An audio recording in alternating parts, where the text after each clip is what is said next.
रायगड़ा पुटासिंह थाना अंचल में नवजात शिशुपुत्र को पौष संतान भाव में हस्तांतर अभियोग मामला को नहीं लगी रही हटचमट किए कौची नाबालिकाटी निज जन्मित पुत्र संतान को जड़े महिला को हस्तांतर करिछि तेणे पोष्य संतान ग्रहण करथिबा अभियोग को खंडन करी यह निज संतान बोली दाबी करिसेंती।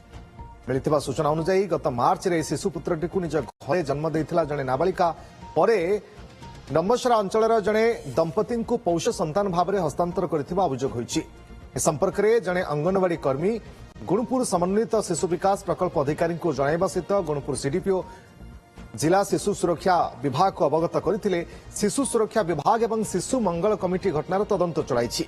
एपरिकी गुणपुर उपजिलापाल सीडीपीओ रायगड़ा शिशु सुरक्षा विभाग एवं शिशु मंगल कमिटी सदस्य नाबालिका घर को जाई तदंत करिसेंती।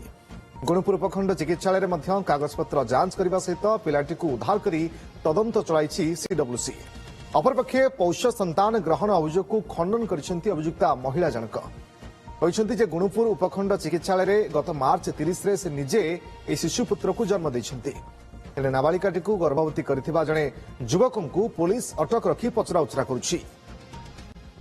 किछि नहीं सर आपण देखि पारंती मोर डेलीवरी हेछि मोर छुआ मो पाखरे अछि लोक किछि को चक्री रे पड़ी के किंतु मते जो हैरान करछन्ते एटा ठीक कथा न एक्चुअली एटा कोन से जो इलीगल हेतला बकरे आस्तला खबर एटे आस्तला ऑलरेडी छुआ रेस्क्यू हे गेला रेस्क्यू हे किने वर्तमान ताको साफ दिया हेछि ना ना सर सब इनक्वारी चलछि इनक्वारी रिपोर्ट आसला पर कोन होबो कोन नै सर जणा पड़ो एटा जेतु इनक्वारी प्रोसेस रो अछि एटा हठात कहि होछिंदी गत 30 मार्च मास 30 तारीख मंजुला गम्मांगा बोली जने लेडी रो डेलीवरी हेतिला किंतु बिक्री कथा तो आज मु जानिली पेपर रे बाहर थिला तनकरी इन्वेस्टिगेशन ने सब कलेक्टर मैडम आ सीडीपीओ मैडम एमन सब आस्तिले से माने इन्वेस्टिगेशन करिसंती बाकी खबर पर जणा पड़िबो।